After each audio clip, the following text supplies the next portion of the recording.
utopismos fáciles.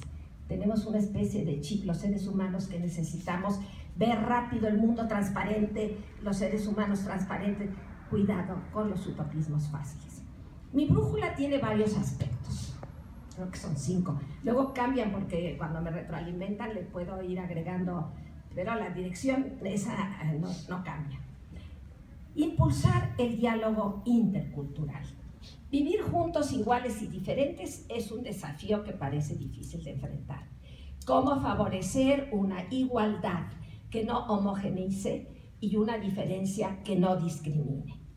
Creo que es posible. En lo cotidiano, yo le doy mucho peso a la cotidianidad y a la densidad de cada día. En lo cotidiano y desde cualquier instancia, favorecer el diálogo intercultural, luchando contra el racismo y el clasismo y sus consecuentes resentimientos, siendo capaces, no hay diálogo intercultural que valga, si no somos capaces de problematizar nuestro modo de pensar y de ser.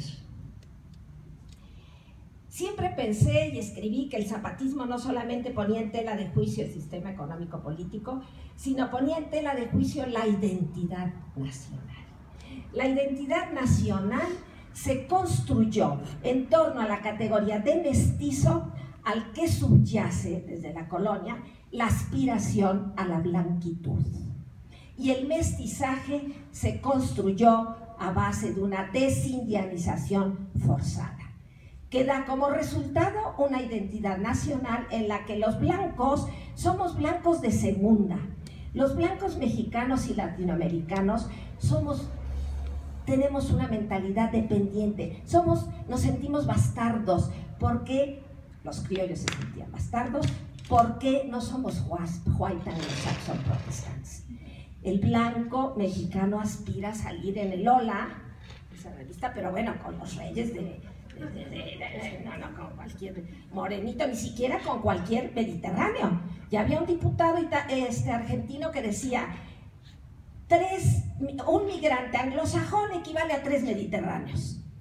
¿Sí? Europa era inferior, Europa se acababa en los Pirineos.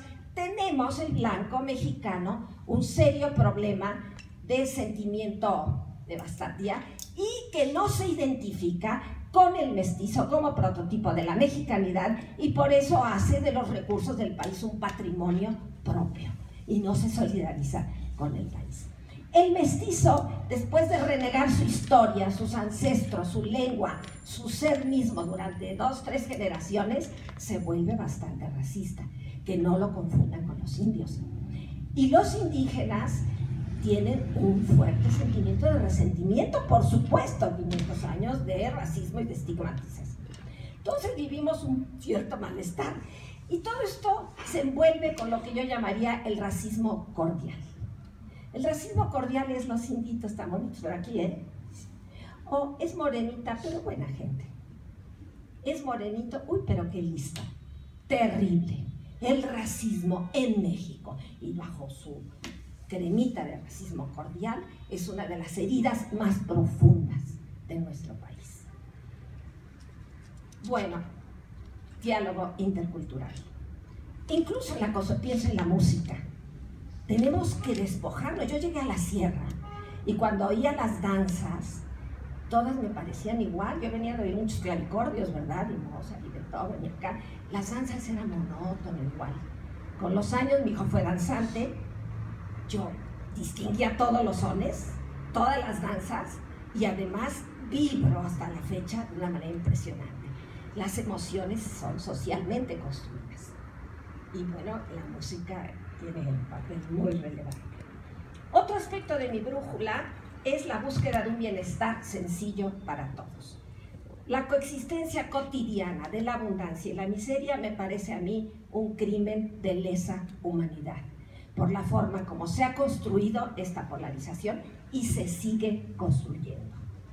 Creo que es posible, nuevamente hablo de la cotidianidad, favorecer mecanismos creativos de compartición de bienes, no de generosidades filantrópicas.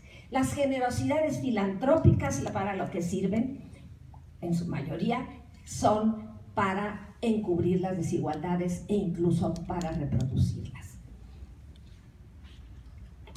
Se trata de una solidaridad económica cotidiana enmarcada, por supuesto, en acciones y luchas políticas de largo aliento. Se trata de generar nuevos estilos de vida y no cejar en la lucha contra las injusticias. Otro aspecto de mi brújula es la construcción de relaciones horizontales. Algo tenemos los seres humanos que hacemos jerarquías para todo. Yo no sé qué desgracia hay ahí en el ADN humano, pero bueno, es claro que la naturalización de las asimetrías de poder y por tanto de las jerarquías de cualquier tipo deshumaniza. Pueden estar fundamentadas en el sexo, la religión, la gestión de la polis, la edad, la paternidad, el saber pues las jerarquías académicas, ¿para qué les pregunto, no? Porque bien que criticamos otras, pero la nuestra, esa como que más bien no. Bueno, creo, compañeros, ustedes dirán, perdón. Trabajar por la horizontalidad de las relaciones humanas supone la confrontación inteligente de toda forma, real o simbólica, por sutil que sea, de abuso de poder, y demanda el recordar activa y permanentemente la igualdad que nos fundamenta, aunque las funciones sean diferenciadas. Yo siempre digo que cuando tomé la decisión de irme a la sierra, solita como loca, a lo mejor no lo habría yo repetido ahora, fue el día que un día me cayó el 20 y experimentar aquí en las vísceras, en el hígado, en el corazón. El hígado es más importante que el corazón, que todos somos iguales. Y cuando eso te llega a las vísceras, te cambia absolutamente la visión y el sentir del mundo. Y cómo aprender a construir una relación dignificante con las personas que están en la base de la pirámide social que hemos construido. ¿Cómo caemos tan fácilmente en el paternalismo, caemos tan fácilmente en el racismo cordial? ¿Cómo construir esa relación que nos dignifique a todos? Otro aspecto de mi brújula es favorecer una sexualidad responsable y afectuosa. Mire, la verdad es que a mi edad, pues todo esto de tanta diversidad sexual, no vayan a creer que me ha sido fácil entenderla y procesarla. Ahí va uno, porque bueno, ya tengo un montón de años. No tengo la menor idea de cómo se van a reconfigurar los círculos de intimidad, ni de cómo se van a expresar las sexualidades, se están expresarán en el futuro. Lo que sí me queda claro es que independientemente de sus expresiones, favorecer una sexualidad responsable y afectuosa será siempre positivo. Por otra parte, esto no se puede desligar de las niñas y los niños. Y si para todo se nos está exigiendo una ética del cuidado, con mucha razón para las niñas y los niños. El último aspecto de mi brújula hasta ahora es desarrollar un anclaje espiritual. Creo profundamente en la dimensión mística del ser humano. Creo en las posibilidades de llegar a lo más hondo de nuestra humanidad, de llegar a lo más íntimo de nuestra intimidad, que nos pone en comunión con el cosmos, con todo el género humano, que nos conecta con los demás, cercanos o lejanos, y con lo más profundo de nosotros mismos, con esa dimensión que parece trascender por momentos, la ambigüedad inherente a la condición humana y nuestra propia ambigüedad. Una dimensión que creo que tiene un potencial transformador y que atraviesa la cotidianidad, genera en nosotros eso que se llama esperanza, que no necesariamente está relacionado con que las cosas salgan bien o no. Una lucecita, una fuerza que nos alienta a continuar atravesando el espesor de la vida con confianza, a pesar de la incertidumbre. Quiero terminar compartiendo los 3 aspectos que para mí fueron fundamentales como aprendizaje en los 15 años que viví en la comunidad y que, repito, yo no hago romanticismo. Cuando vives 15 años descubres que todos los seres humanos somos buenos y malos, unos más buenos que mal y otros mal que buenos, pero todos somos seres humanos y le tengo miedo a los romanticismos de cualquier tipo. Claro, 3 cosas que me marcaron de manera contundente en mi caminar junto con la población de Sinacapan. La confianza en el mañana. Cuando yo llegué, después de haber escuchado a no sé qué norteamericano hablar de lo que tenía uno que ganar a los 20 años para poder sobrevivir cuando te jubilaras, y llegas a una comunidad donde la gente, el joven que tenía jornal el lunes hasta el sábado, está viviéndolo, y el otro lunes ya Dios proveerá. Y cuando llevas 42 años en contacto con ese pueblo, la confianza en el mañana se me tatuó a mí y me parece fundamental como aprendizaje hoy. Otro aspecto fundamental que aprendí, que me marcó, la capacidad de enfrentar las desgracias. Cuando en 89 cayó una helada y se acabó el café, yo decía, ¿qué va a hacer la gente? La flexibilidad mental y emocional del grupo doméstico para enfrentar las desgracias me dejó boquiabierta. Una de las muchachas se va de empleada doméstica a Puebla, el muchacho va a tocar más veces la guitarra, las fiestas, la abuelita va a ser más... Esa capacidad emocional e intelectual para enfrentar desgracias. Y la tercera, la capacidad de celebrar en cualquier circunstancia. De alguna manera, no sé si era Bolívar Echeverría, hablaba de las fiestas populares como un mecanismo de resistencia para evitar que se mercantilice toda la vida. Pues estos aprendizajes y esta brújula me ayudan, me alertan, porque me voy en sentido contrario con bastante frecuencia, pero me están alertando a vivir algo con lo que creo que me he comprometido, un peregrinaje solidario a contracorriente. Pues espero que les sea útil, sobre todo la idea de hacer una brújula puede ser útil. Gracias.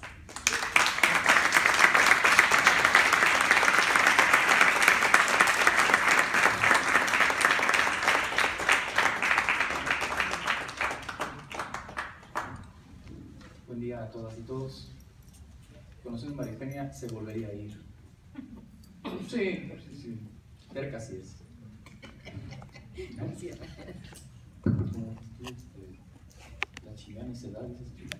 Es que un día nos decían que si éramos de la CNC, mi esposo dijo, no, somos de la CNC, ¿y eso qué es? La chingana se da. ¿Vas a estar cómodo con el micrófono si quieres usar la base? Sí, está bien. Sí, estoy bien. Como estrella de rock. Hombre, digo, para ubicarme en el lugar. Yo también le agradezco mucho a Memo Briceño esta invitación.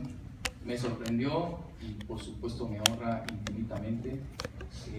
Hace unos años, y quiero decir que no tuve el privilegio de conocer personalmente a Carlos Lenkersdorf. Lo había leído hace mucho tiempo, había leído Los Hombres Verdaderos hace muchísimos años, porque también pasé algunos años en Chiapas, en Guatemala, viviendo, compartiendo, trabajando con los pueblos de esa región. Y entonces el libro de Carlos era un libro fundamental, obligado, pues, ¿no? Para poder tratar de entender la dimensión tan compleja que uno advertía cada día en esa experiencia. En el 2008 le escribí, me atreví a escribirle para invitarlo a que fuera a la Ibero y no le fue posible, estaba en una circunstancia personal particular y después ya no pudimos encontrarnos. De modo que 5 años después de que él se ha marchado, para mí es un verdadero honor, un privilegio estar aquí, estar con Gudrun, estar con Fernanda, en fin, con todos ustedes, recordando al maestro, pues, ¿no? Entonces, que nos ha acompañado tanto tiempo. Y entonces, bueno, gracias Memo Briceño, muchas gracias. Nos ha planteado una pregunta que parece una pregunta imposible. ¿Es posible la nosotrificación de la sociedad? Yo la he abordado en un breve texto, más bien desde una pregunta un poquito más concreta, tal vez. ¿Es posible la nosotrificación de la ciudad? Y lo he hecho así porque en los últimos años me he estado dedicando más al tema del urbano y me pareció muy provocador plantearlo así.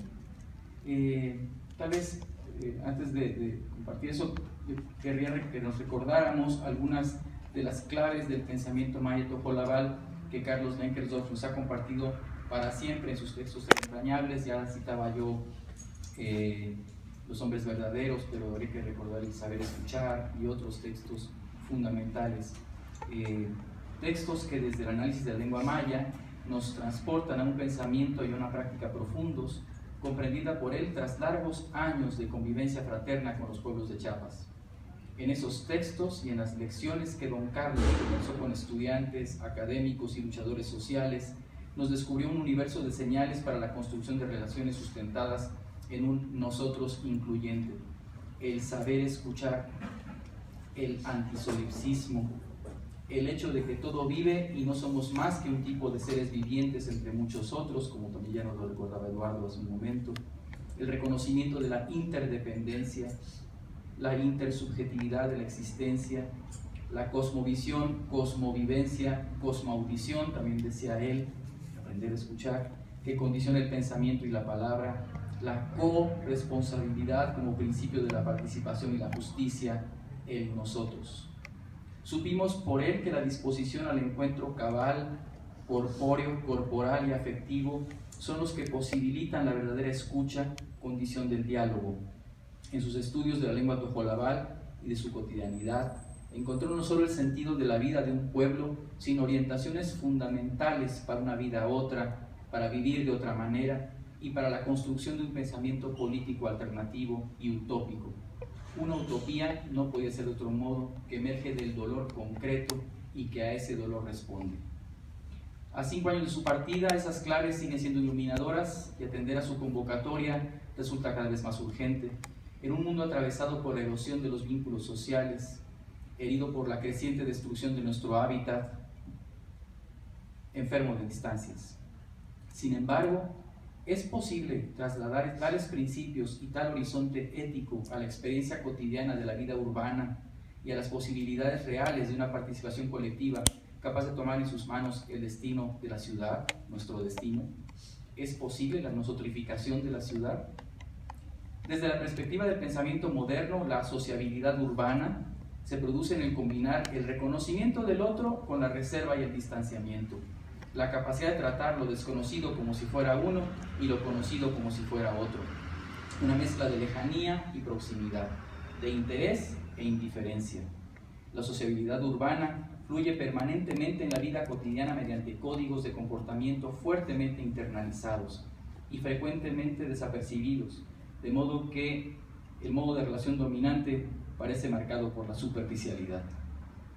Hoy día, esos recursos de la sociabilidad urbana, esas relaciones superficiales, de esas que va uno caminando en la acera y de pronto lo roza a alguien uno en el hombro y le dice disculpe, y uno lo tiene que disculpar porque no importa, ¿no? Y nos pasa. Hoy día esos recursos de la sociabilidad urbana, reconocibles en la escala de la ciudad toda, y que de algún modo nos han favorecido reconocimientos y también tolerancias, hay que decirlo, se radicalizan en una situación en la que, como plantea Ángela Guilia, una antropóloga, los contactos entre sectores sociales diferentes son evitados mediante la conformación de ámbitos segregados y la puesta en operación de estrategias sistemáticas de elusión de la vida cotidiana. Estrategias fundamentadas en el ordenamiento institucional de los lugares, en la mercadotecnia y en el miedo que origina la ciudad. Miedo al otro, miedo al caos, miedo a lo imprevisto, precauciones en la forma de vestir y de moverse, cuidadosa elección de los espacios, los horarios y las rutas, artes de hacer tan incorporados que tienden a pasar desapercibidos a la conciencia, cuyo sentido es ya no vivir juntos, sino evitar encontrarse. El ciudadano metropolitano, sigue diciendo Ángela Guilia, se encuentra, y cito, se encuentra bombardeado por señales de peligro. Su miedo es alimentado por los medios, las leyendas urbanas, el discurso de políticos profesionales, la crónica, las narrativas y en pequeña medida por la experiencia personal. El ciudadano asustado intenta vivir dentro de una burbuja protegida, la de los muros perimetrales del fraccionamiento, de las rejas que cierran las calles, en donde cada ingreso y cada movimiento son filtrados por cámaras y por la mirada furtiva y temerosa del vecino vigilante.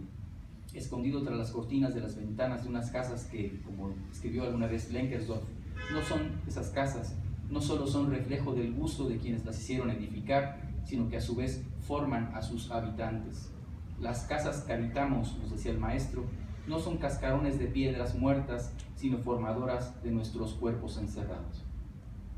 Las tendencias a la separación, segregación, la compulsión a la vigilancia que no a la seguridad, tan caras a los afanes del capital inmobiliario, de los higienistas y de la planeación institucional, conllevan una reducción de la sociabilidad en la experiencia urbana en general. Como dice la Peroni, el urbanita hoy es una mónada absorbida por los flujos o por las comunidades, pero en ambos casos se vuelve renuente a todo tipo de relación, a todo tipo de reconocimiento del otro, sea porque el otro se debe reducir a un espejo que confirma la imagen propia, sea porque su libertad perturbaría la estabilidad de uno mismo. Hoy, en la erosión de la experiencia de vivir juntos que se observa en las grandes metrópolis, parece que ya no sabemos ni cómo llamar a los otros. Recupero un pasaje de Carlos Blenkersdorf en El saber escuchar. En la sociedad dominante no solemos sentir tristeza si estamos solos. A menudo buscamos la soledad, hasta que de repente nos agarra y sacude la soledad y no tenemos a nadie que nos acompañe y en quien nos podamos apoyar. En el contexto tojolabal, en cambio, los que están solos están stuchil, no sé si lo digo bien, stuchil, es decir, desarraigados, viven como abandonados. Pero nosotros, en la sociedad dominante, vivimos sin darnos cuenta de nuestra situación. Para los tojolabales, si estamos solos, nuestro corazón está triste. Cierro la cita. Para algunos, dice Arturo Escobar, la ausencia del lugar, el desarraigo, se ha convertido en el factor esencial de la condición moderna, una condición muy aguda y dolorosa en muchos casos, como el de los exiliados y refugiados, pero vivida desapercibidamente por el habitante de la metrópoli. Y este proceso de desarraigos produce un eclipse de la experiencia individual y colectiva, entendida como capacidad autónoma de aprender y reconocerse en un espacio-tiempo social propio y al mismo tiempo compartido, y una pérdida de los marcos de referencia social, que no es más que la instancia última de un proceso histórico de desposesión biopolítica, de normalización institucional de la vida. El bloque dominante, el poder, con sus dispositivos, poco a poco va minando los afanes de autonomía intersubjetiva de los habitantes urbanos, luchando sucesivamente contra la creación de territorios nuevos, después contra la voluntad de reproducir las bases territoriales de la experiencia, como la vida de barrio, y por último contra la propia conciencia de que de esta vida de barrio, que de esta territorialidad tiene la colectividad. Por eso se intenta producir y reproducir espacios tematizados, se banalizan los lugares significantes, se invierte tanto en regeneración urbana, se extiende la mancha urbana para destruir pueblos campesinos y campos de cultivo, se castigan los espacios rebeldes y necios, se organizan los desplazamientos para conducirlos a los enclaves especializados del ocio y del consumo para las clases medias, o a las cárceles y cementerios para los de abajo, al olvido. Ya lo decía el poeta Rilke. Por cierto, que es extraño no habitar más la tierra, no seguir practicando las costumbres apenas aprendidas, no dar el significado de un porvenir humano a las rosas y a tantas otras cosas llenas de promesas, no seguir siendo lo que uno era en unas manos infinitamente angustiadas, o incluso dejar de lado el propio nombre, como un juguete destrozado. Es extraño el no seguir deseando los deseos, es extraño el ver ondear en el espacio todo lo que antes se amarró. Los que nos dedicamos más o menos al estudio de los temas urbanos sabemos hasta qué punto la ciudad desmesurada se construye de espaldas a la vida o directamente contra ella. Se persigue una producción estándar de ciudad sin atributos, rápida y carente de conflictos, una ciudad instantánea, definitiva, sin historia, sin posibilidades por explorar, sin futuro. La cualidad urbana aparece solo eventualmente como mercancía consumible asociada a una política estratégica de marketing para áreas singulares, donde el yo no puede ser sino totalmente palacio, y en nosotros se ve en las páginas de Lola. Cualquier propuesta para incrementar la complejidad real del territorio, para considerar su dimensión temporal, su historia en la construcción de la ciudad, para incorporar a las personas en su compleja diversidad en la toma de decisiones, es descartada por peligrosa. La complejidad, y por peligrosa se responde con la simpleza de la violencia. La complejidad es peligrosa porque escapa a los simples mecanismos de control de la vida. Vista así, la nosotridad es imposible en la sociedad urbana. Porque lo posible, desde la lógica del poder normalizador, es aquello que se realiza, que puede ser, solo sin modificar la sustancia del propio poder. Y lo imposible es todo aquello que amenaza justamente esa sustancia. Imposible, por eso es el trajín de la vida cotidiana del hombre que regala abrazos en la plaza de Coyoacán, un señor que se sienta de vez en cuando a regalar abrazos. Eso es imposible. Imposible es el tiempo-espacio de la vida de barrio. Imposibles son los informales que irrumpen en el espacio público, nada más para encontrarnos. Imposible es la convocatoria a caminar y reunirnos para compartir dolores y ausencias, derrotas y esperanzas, en la marcha, en el mitin, en el caminar juntos. Como imposible es el encuentro cotidiano de jóvenes que sueñan y producen en la escuela de rock a la palabra, la música que es, como ustedes saben, mucho mejor que yo, porque apenas rasgo la guitarra, expresión fundamental de la nosotridad, porque la música no se escribe para ser leída, sino para ser escuchada y cantada, es decir, dialogada y compartida como un regalo. Imposible es también la ruptura de lo cotidiano, la de la fiesta que toma la calle, la del carnaval de Xonaca, la del Xochipitzáhuatl, de San Andrés y Macapa, la solidaridad de la banda de las acampadas. Imposible es constatar que los muchachos de Ayotzinapa sean también nuestros estudiantes y que reclamemos su ausencia. Por eso caminamos y nos abrazamos con ellos. Imposible es el mandar obedeciendo que intenta emular la acción 32, que ya mucha constancia de eso nos han dado los zapatistas. La imposibilidad del escuchar en serio, que es condición de nosotridad, exige ante todo la imposible cercanía, que expresa la importancia que concedemos al otro, la cercanía corpórea que no nos deja escapar palabra alguna que debemos escuchar y entender. Las palabras escuchadas son de importancia vital para nosotros, porque nos conducen al acuerdo que nos une y nos hace hermanos, nos dijo Carlos Leckerson. Por eso la nosotridad es lugar y tiempo del abrazo, por eso parece una imposibilidad. ¿Es posible lo imposible? Hoy día múltiples dolores y rabias se encuentran y se afanan para hallar a los desaparecidos, por resistir al despojo y la destrucción de sus territorios, su espacio de experiencia, por defender la dignidad del trabajo, y en la ciudad nuestra encuentra cobijo y abrazo. Por esos dolores y rabias compartidos, la nosotridad se asoma como realidad y como imposibilidad, es decir, como potencia. No solo como solidaridad, como ya nos decía Amaru, que ya es bastante, sino como mensaje de que nosotros es posible en clave de lucha, y solo en clave de lucha. Esa potencia nos reclama. Por eso la filosofía tojolabal que Carlos Leckersdorf nos comparte es un reclamo y una convocatoria, la de encontrar formas imposibles de encontrar el necesario silencio que requiere la escucha para romper el solipsismo con el diálogo, la que obliga a suspender el tiempo del yo y lo mío y pensar en nosotros y lo nuestro, para acercarnos a la persona o las personas que queremos escuchar y que nos escuchen, que nos arrimemos a la voz de la persona para escucharla y que nos escuche, para reconocer el hecho de que todo vive y no somos más que un tipo de seres vivientes entre muchos otros, para reconocer nuestra vulnerabilidad constituyente, trascender la soberbia del yo y reconocer entonces nuestra común dependencia, para disponernos a poner en juego el corazón y la intersubjetividad de la existencia, para construir una nueva cosmovivencia que sea fruto de la corresponsabilidad en la aventura de transformar la vida, para atrevernos a ser nosotros. Y para terminar, si me permiten, una profecía que seguramente compartiré con Briceño. En este marco de imposibilidades, el rock y la palabra, la música y la poesía, creadas en colectivo, acompañarán a los bulldozers que van a derribar esos muros de los fraccionamientos, y las manos que van a tirar las cámaras de vigilancia, y no tendrán más opción que caminar las calles y las plazas para ser motivo y celebración del encuentro de todos los otros que somos nosotros. Y ese día, Carlos estará ahí. Muchas gracias.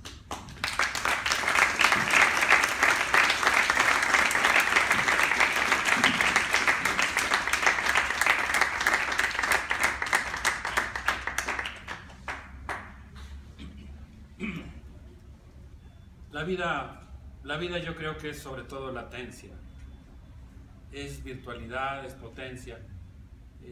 La vida es un pulso entre la angustia y la esperanza, un tema del que se ocupa un filósofo alemán. Ahora sí. Un filósofo y compositor alemán dedicado a estudiar el pulso entre la angustia y la esperanza dice que estar vivos pues es siempre estar inquietos porque no sabemos qué es lo que va a ocurrir. El ser humano puede ser muchas cosas, puede desplegarse en muchos sentidos y todo el tiempo estamos en un pulso entre las cosas buenas y las cosas malas que pueden pasar. Ernest Bloch dice que hay bonus pésimos de la historia, aquellas cosas que salen más mal de lo que uno se imaginaba, y hay bonus óptimos, aquellas veces en las que uno se encuentra con un amigo, o con una reunión cálida, o con un movimiento social esperanzador, que aparentemente no estaban en el horizonte. Y todo el tiempo estar vivos es estar viviendo en esa inquietud que nos hace no saber lo que va a pasar mañana. Pero la ciencia de la revolución, la práctica cotidiana de la esperanza consiste justamente en estar buscando lo objetivamente posible en lo real, lo mejor posible, susceptible de convertirse en realidad para que el mundo se convierta en nuestra patria, en nuestro hogar. Y lo que estamos viviendo en nuestros días, el shock provocado por los atentados terroristas en Francia, pero sobre todo por la virulenta reacción del presidente francés y de los poderes de los países centrales, que están dispuestos a responder a la barbarie con mucho mayor barbarie o con una barbarie igual, pues creo que nos hace preguntarnos con toda legitimidad qué es lo que está aportando América Latina y qué es lo que pueden aportar los pueblos indígenas a la resolución de la crisis civilizatoria multidimensional que estamos viviendo actualmente. Y yo quisiera mencionar aquí que mientras Europa responde con la guerra, mientras François Hollande se presenta en el Congreso y convoca una reunión de todos los poderes legislativos en Versalles, y lo que plantea es que va a responder con la guerra y que la República va a derrotar al fundamentalismo, pero él mismo pide poderes extraordinarios que le provocarán un daño enorme a la República, a la vida pública y a la democracia.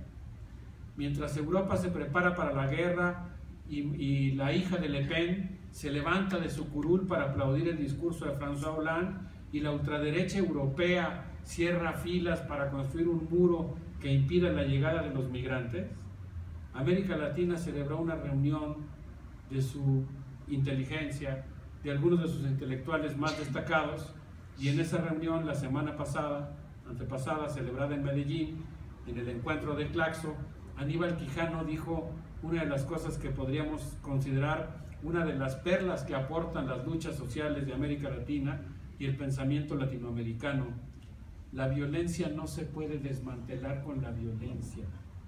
La violencia no se puede desmantelar con la violencia porque la violencia no anula las condiciones y las estructuras mentales que reproducen la injusticia.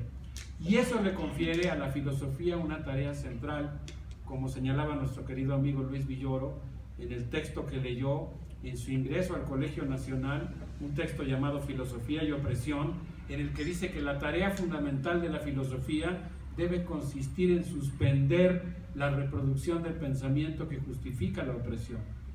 Y lo que planteó Aníbal Quijano es que si nosotros queremos superar el racismo y su violencia, la promoción de las relaciones de desigualdad y opresión entre culturas, lo que tenemos que hacer es desmantelar eso a partir de una nueva forma de representarnos a nosotros mismos y a los demás. Y en esa misma reunión, Arturo Escobar hablaba de un fenómeno que a mí me llamó mucho la atención, porque él señalaba que actualmente existe un proceso de acumulación y despojo, lo que Harvey ha llamado un nuevo modelo de acumulación basado en el despojo.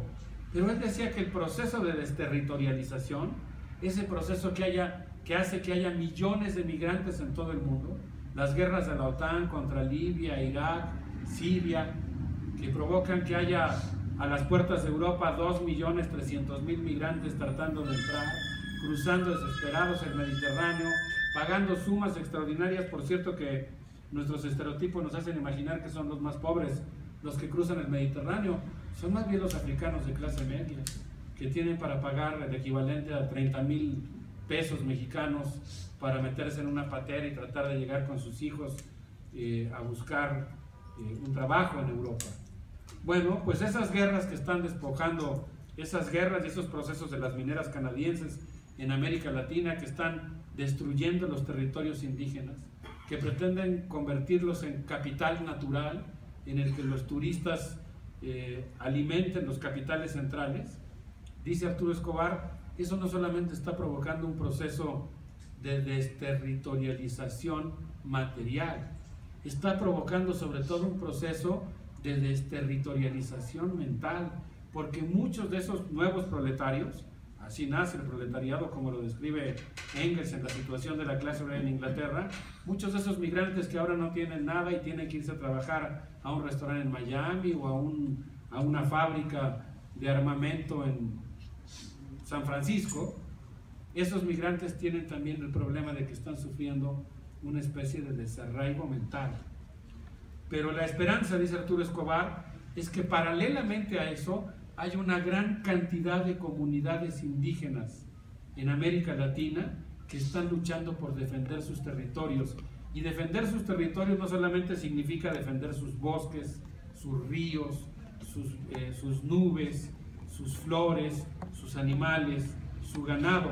Defender sus territorios significa defender la viabilidad material de un conjunto de valores de comunidad, de solidaridad, de reciprocidad, de respeto, de convivencia respetuosa que se ponen en juego en el territorio. Y eso es lo que actualmente está defendiendo América Latina, y por esa razón pienso que el pensamiento de Carlos Denkendorf, que entre otras cosas nos plantea que hay que ir a buscar la sabiduría a ese espíritu comunalista y que tenemos que ver a los pueblos indígenas fundamentalmente como intelectuales, implica la posibilidad de una salida civilizada, convivencial, solidaria, cálida a la crisis civilizatoria en la que estamos viviendo. Yo quisiera decir que en Las palabras y las cosas Michel Foucault plantea la transición del paradigma barroco al paradigma moderno y habla de cómo se organizan el conocimiento y las disciplinas. Pero una de las cosas que él plantea es que esa forma de organizar el conocimiento producto de las relaciones industriales deja muchos intersticios, deja muchos campos y muchos problemas de objetos de conocimiento que están a la deriva entre la biología y la economía, entre la sociología y la política, entre la antropología y la genética. Y esos campos solamente pueden abordarse si hay una reconfiguración del saber de la especie humana. Y en ese mismo sentido nosotros podemos decir que para resolver una gran cantidad de problemas complejos que actualmente enfrenta la humanidad, se requiere de un trabajo no solamente interdisciplinario, sino sobre todo intercultural. Lo que la humanidad sabe y puede salvarla a sí misma de ser realmente Homo sapiens y no ser Homo demens, como parece que lo es, consiste en desarrollar lo que Carlos Denkendorf llama su capacidad de escuchar. Una aportación fundamental del pueblo tojolabal, pero compartida también por muchos otros pueblos de América Latina que tienen esa enorme capacidad de tratar con dignidad al otro. Y yo diría que lo que la humanidad sabe está fragmentado en los 6.700 idiomas que actualmente se hablan en la Tierra.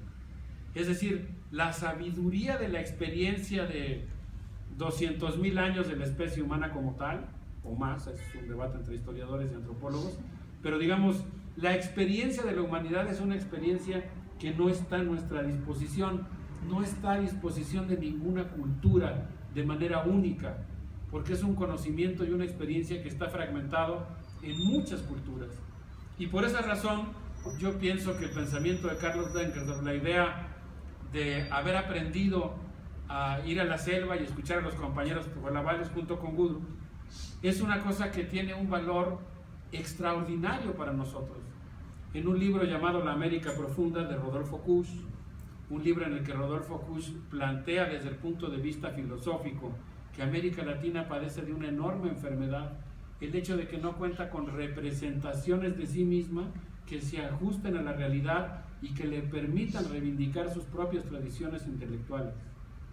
Rodolfo Kusch dice que si queremos recuperar la salud y si queremos encontrarnos con esa América profunda, lo que tenemos que hacer necesariamente es cambiar las representaciones que tenemos de nosotros mismos, y eso representa un enorme reto para las universidades y para las escuelas, porque representa preguntarnos si seremos capaces en el siglo XXI de escucharnos unos a otros. Uno de los grandes retos y una de las grandes, digamos, directrices éticas, no solamente de los pueblos, del pueblo tojolabal, pero también de muchos pueblos mayas y de muchos otros pueblos en América Latina. Hace poquito, producto de este caminar, digamos, con un espíritu tojolabal, organizamos un evento, un encuentro entre mayas, tojolabales, celtales, tzotzilles y compañeros de América Latina, básicamente aymaras y quichuas de Bolivia y compañeros colombianos, Nazá de Colombia. Y bueno, pues una cosa que nos pasó ahí es que conocimos a los Nazá, hicimos este ejercicio que dice Rodolfo Kusch, de ir a buscar la sabiduría a los mercados, de ir a buscar la sabiduría a la comunidad, y nos encontramos con una bella sorpresa. Los Nazá nos mostraron unos de sus muebles privilegiados. Los Nazás han creado un archipiélago de comunidades que viven ecológicamente en diferentes lugares del Amazonas y han desarrollado una especie de banquitos como los que usan los boleros cuando van a bolear los zapatos.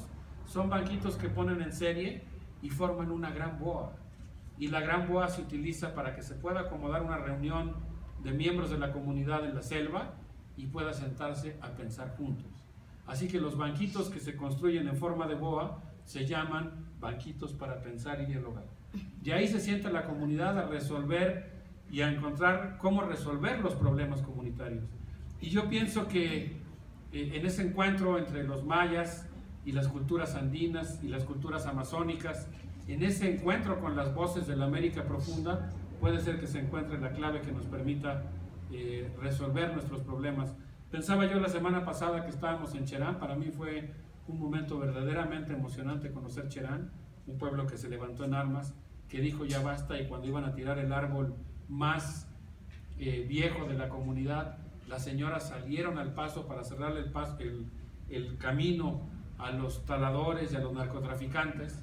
Los narcotraficantes cometieron el error de echarles encima el camión a las señoras, lo que enardeció a la comunidad, que tocó las campanas del pueblo, aventaron cohetes para que todo el mundo se convocara, y el pueblo decidió, pues yo diría, sí se levantaron en armas, pero yo diría que más que levantarse en armas es activaron su identidad comunitaria, y si algo los volvió invencibles, al menos hasta ahora, es el hecho de que lograron hacer comunidad.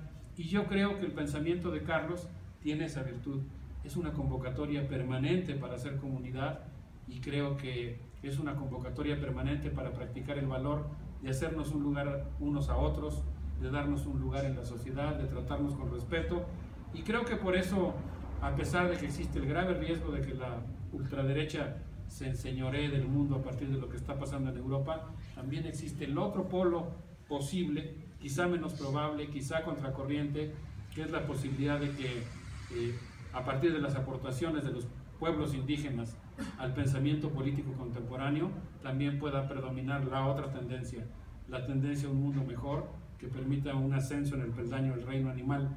Por eso yo confío mucho en un juego que practican los niños de Cherán y que acabamos de escuchar de labios de nuestra compañera Aida Castillejo. Por cierto, aquí está Jacobo Randón, a quien siempre me gusta saludar porque nos acompañó en una reunión con los compañeros tojolabales, nos ayudó a organizarla, un viaje que hicimos de Chiapas a Mérida, Yucatán, a un encuentro de los mayas de Chiapas con los mayas de Yucatán, que fue toda una experiencia preciosa porque pues, fue como la posibilidad de que ellos mismos tomaran la palabra y ellos mismos nos dijeran cómo interpretan su cultura. Pero decía yo que pienso que quizá en uno de los juegos que practican los niños de Cherán esté la metáfora de lo que podemos hacer en estos tiempos de tormenta. Los niños de Cherán están en un lugar que geográficamente implica el cruce de muchas corrientes de viento y se forman unos remolinos tremendos. y los niños juegan a montar los remolinos. Y creo que eso es lo que hizo Cherán y lo que esperemos que pueda hacer el mundo contemporáneo. Muchas gracias.